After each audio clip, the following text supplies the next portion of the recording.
नमस्कार दोस्तों, स्वागत है आपका आपके अपने YouTube channel smart study Rajasthan में। मैं आपके सामने वीकेंड करंट अफेयर्स लेकर आया हूं, जिसमें सप्ताह भर की जो महत्वपूर्ण करंट अफेयर्स के जो सवाल अपने परीक्षा में आने लायक महत्वपूर्ण है वो लेकर आया हूं। इस क्लास में हम जो सप्ताह भर से मंडे से लेकर संडे तक जो भी महत्वपूर्ण करंट अफेयर्स होगा इस क्लास में करवा दिया जाएगा। मैंने लास्ट क्लास में आपको बोला था हर सप्ताह में एक क्लास में ऐसी लेके आऊंगा जो राजस्थान करंट अफेयर्स की होगी, जो सप्ताह भर में जो महत्वपूर्ण करंट अफेयर्स होगी, जो आने लायक होगी, वो उस क्लास में करवा दी जाएगी। तो शुरू करते हैं हम इस क्लास को। पहला सवाल है, कोप 27 में भारत का प्रतिनिधित्व कौन करेगा? तो भारत का प्रतिनिधित्व करेगा मनीष शर्मा। मनीष शर्मा जो कहाँ का है? हिंगोनिया का है। हिंगोनिया कहाँ पड़ता है? जयपुर के अंदर। हिंगोनिया पड़ता है जयपुर के अंदर। हिंगोनिया के गौशाला के नाम से जो हिंगोनिया फेमस है ये जगह, तो यहाँ का है मनीष शर्मा जो भारत के कोप 27 में प्रतिनिधित्व करेगा। कोप 27 का आयोजन कहाँ होगा? तो इसका आयोजन होगा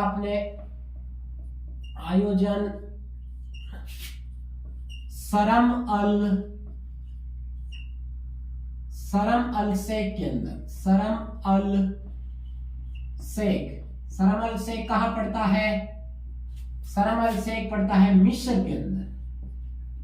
तो केवल मिस्र याद नहीं रखे, शरम अल शेख ही याद रखे। वहां से अपने शरम अल शेख मिस्र में कोप 27 का आयोजन होगा। जैसे 26 का आयोजन लास्ट ईयर हुआ था ग्लासगो के अंदर, 27 का आयोजन शरम अल शेख मिस्र के अंदर, और 28 का आयोजन कहाँ होगा? यूएई के अंदर, संयुक्त अरब अमीरात के अंदर। अब अगला सवाल है, राजस्थान में सोने के भंडार की खोज किसने की थी? खोज की थी अपने जीएसआई मतलब global survey of India, geological survey of India ने की थी इसकी खोज। जियोलॉजिकल सर्वे ऑफ इंडिया ने कहां पर की थी? बांसवाड़ा वे उदयपुर में। जियोलॉजिकल सर्वे ऑफ इंडिया ने राजस्थान देश के टोटल 11 राज्यों में की थी खोज। उसमें से सबसे ज्यादा भंडार कहाँ मिले थे? बिहार में पहले स्थान पर बिहार जो देश के स्वर्ण भंडार का 44% मिला था, और सेकेंड नंबर पर है राजस्थान जो देश के स्वर्ण भंडार का 25% राजस्थान के अंदर। अब बांसवाड़ा तथा उदयपुर के कितने क्षेत्रों में? 6 क्षेत्रों में। 6 क्षेत्रों में भी बांसवाड़ा में कितना? उदयपुर में है बांसवाड़ा के क्षेत्र है जिसका नाम है घाटियान एक क्षेत्र हो गया। दूसरा उदयपुर में राठरी क्षेत्र हो गया। हरमतिया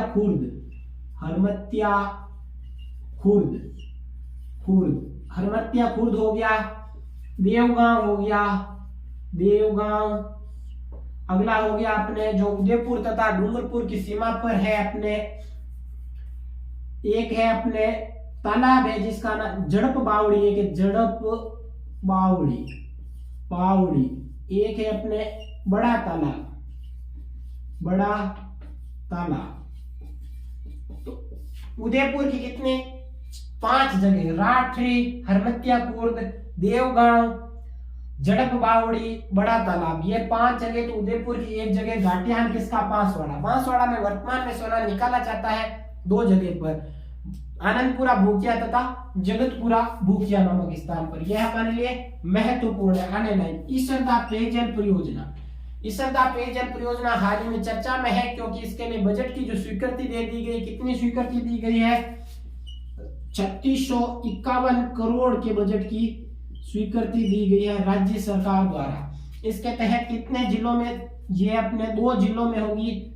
2 जिले कौन से? एक है दौसा व सवाई माधोपुर। 2 जिलों में इसमें क्या होगी? पेयजल। दौसा व सवाई माधोपुर में पेयजल व्यवस्था के लिए इसकी शुरुआत की गई है। अब इसमें दौसा व सवाई माधोपुर में पेयजल के लिए कितने? 3651 करोड़ की ईसरदा पेयजल परियोजना। ईसरदा पेयजल परियोजना किसके है? जो पूर्वी राजस्थान नहर के तहत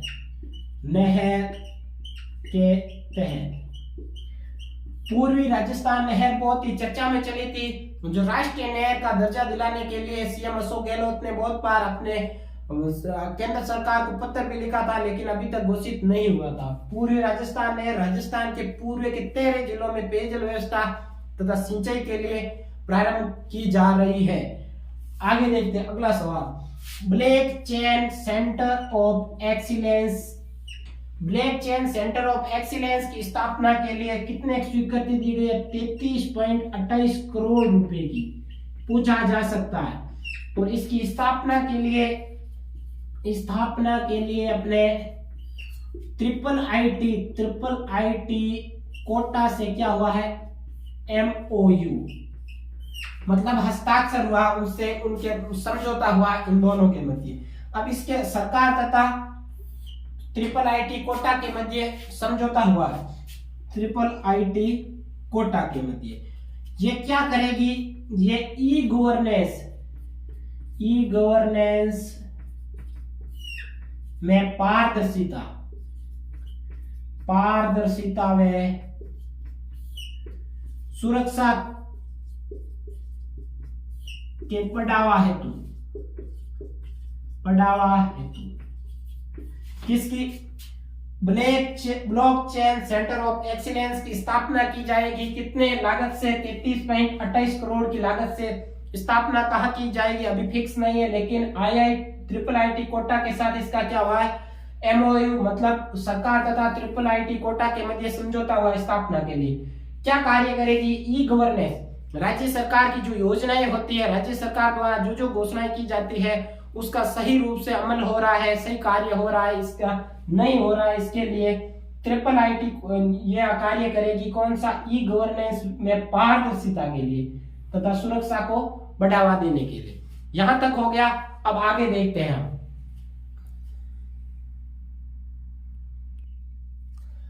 अब आगे देखते हैं अगला सवाल है स्टैच्यू ऑफ बिलीफ मतलब विश्वास स्वरूपम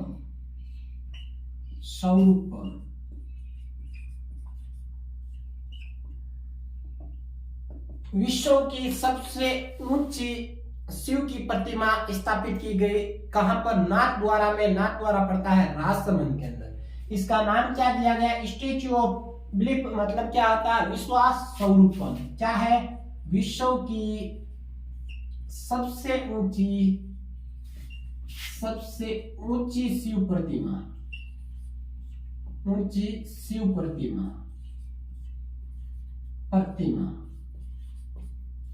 विश्व की सबसे ऊंची शिव प्रतिमा स्थापित की गई, जिसका नाम क्या दिया गया? स्टैच्यू ऑफ बिलीफ मतलब स्टैच्यू ऑफ बिलीफ नाम दिया गया। और यह कहां पर स्थापित की गई? गणेश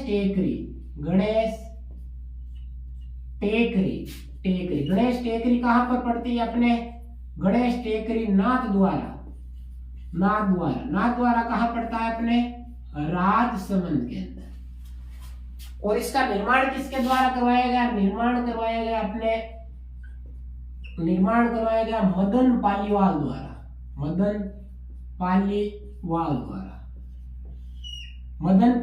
द्वारा। और ये वाइल्ड लाइफ सर्विलांस परियोजना जो हमें पता ही है। वाइल्ड लाइफ सर्विलांस मतलब क्या होता है? जंगली जानवरों के किसके लिए? रोकथाम के लिए। क्या रोकथाम? इनके शिकार पर अवैध शिकार पर रोकथाम के लिए। अवैध शिकार रोकथाम हेतु वाइल्ड लाइफ परियोजना की शुरुआत की गई, जिसके तहत क्या किया जाएगा? 24 घंटे मॉनिटरिंग की जाएगी। मॉनिटरिंग मतलब कैमरे के माध्यम से कैमरों से निगरानी मतलब जंगली जानवरों को जो अवैध शिकार होता है, इमारती लकड़ी काटी जाती है, उनकी निगरानी हेतु 24 घंटे कैमरे लगा दिए जाए इन जंगलों में। इसके तहत और इसमें क्या किया गया, बजट कितना है, बजट है अपने 30 करोड़ का, 30 करोड़ के बजट की स्वीकृति दी गई है वाइल्ड लाइफ सर्विलांस परियोजना के तहत। अगला है नागरिक प्रशिक्षण केंद्र। नागरिक प्रशिक्षण केंद्र की स्थापना कहाँ की जाएगी, तो वो की जाएगी अपने दौलतपुरा के अंदर। दौलतपुरा कहाँ पड़ता है, जयपुर के अंदर। दौलतपुरा जयपुर के अंदर नागरिक प्रशिक्षण केंद्र की स्थापना की जाएगी। इसमें क्या होता है, आपदा से निपटने हेतु आम लोगों की सहायता के लिए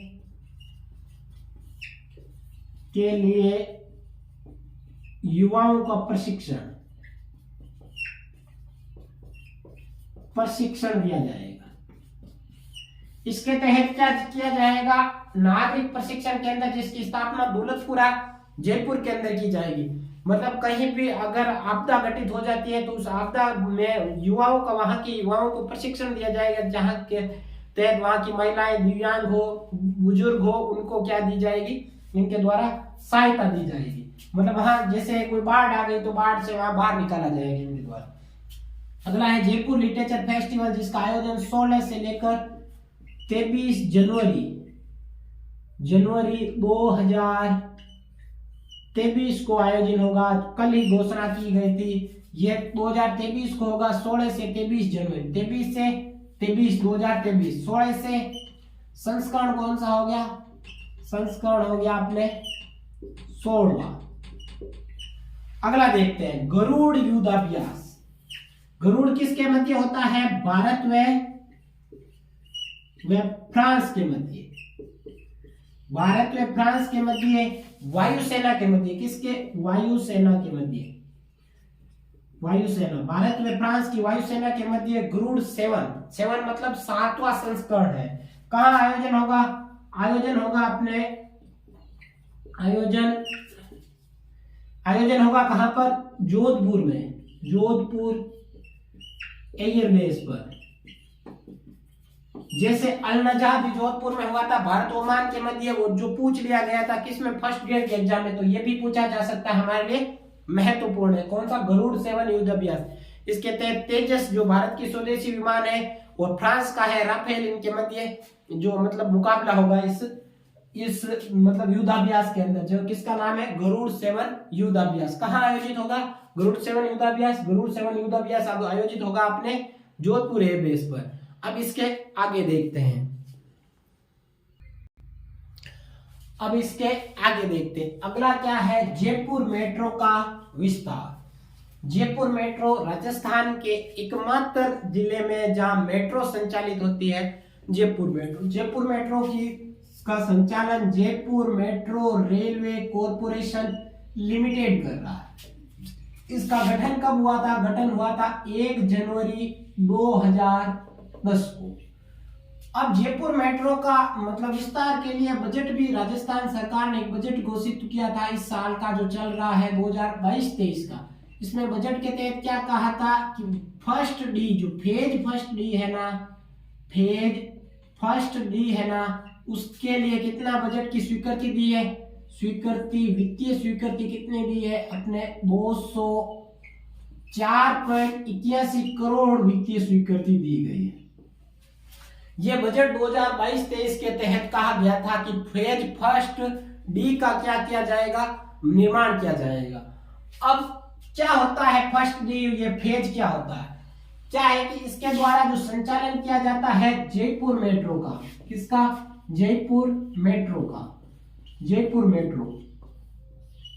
एक बार में तो जयपुर मेट्रो इसका पूरा बना नहीं सकते, पूरा मतलब पुलिया बनाना, फिर उसके ऊपर रेल लाइन बिछाना, स्टेशन बनाना, ट्रेन स्टार्ट करना, ये सारा अलग अलग चरणों में होता है। अलग अलग चरण कौन से, पहला चरण है फर्स्ट, चरण है सेकंड। पहले फर्स्ट चरण में क्या होता है, अलग अलग 4 चरणों में बांट दिया, first A, first B, first सी और फर्स्ट डी।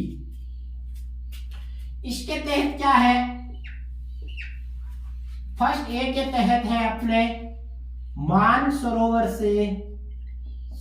से चांदपोल। सेकंड चरण में क्या कर दिया, चांदपोल से बड़ी चौपड़। और थर्ड फेज में बड़ी चौपड़ से ट्रांसपोर्ट नगर।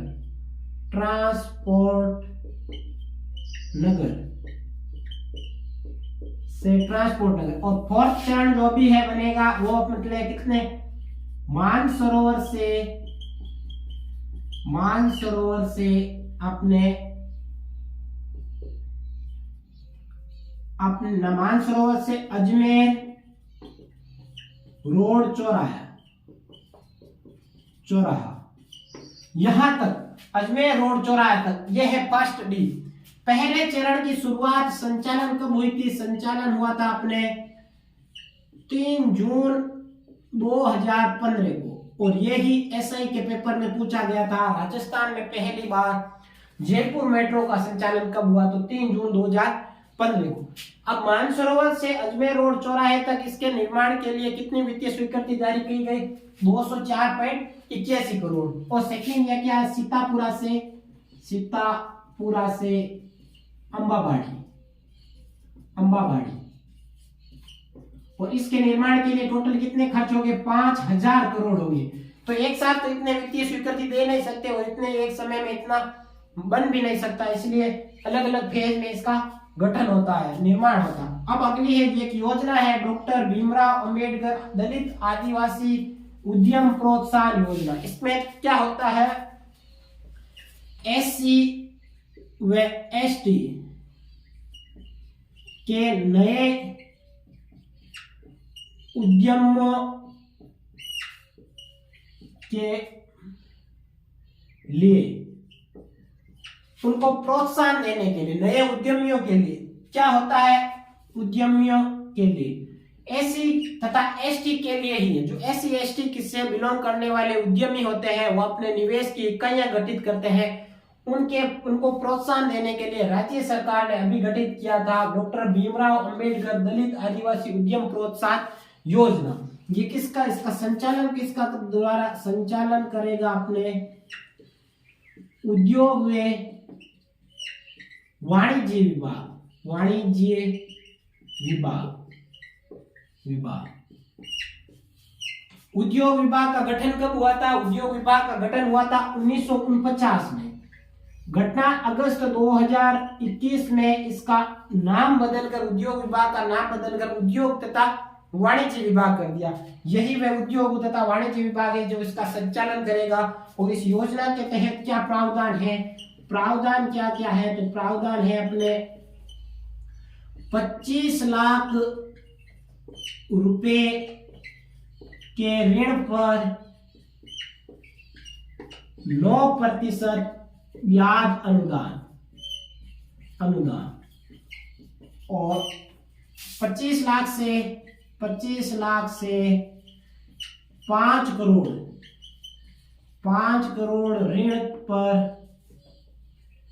ऋण पर 7% ब्याज अनुदान कौन देगी, गवर्नमेंट देगी। किन को देगी, जो एससी एसटी के उद्यमी है उनको ही देगी, उनको ही प्रोत्साहन के लिए डॉक्टर भीमराव अंबेडकर दलित आदिवासी उद्यम प्रोत्साहन योजना की शुरुआत की गई।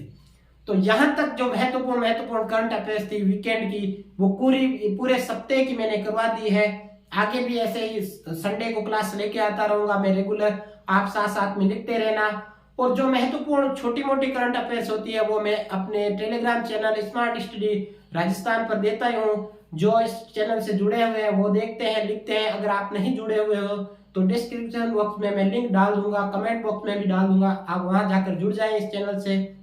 धन्यवाद दोस्तों, जय हिंद।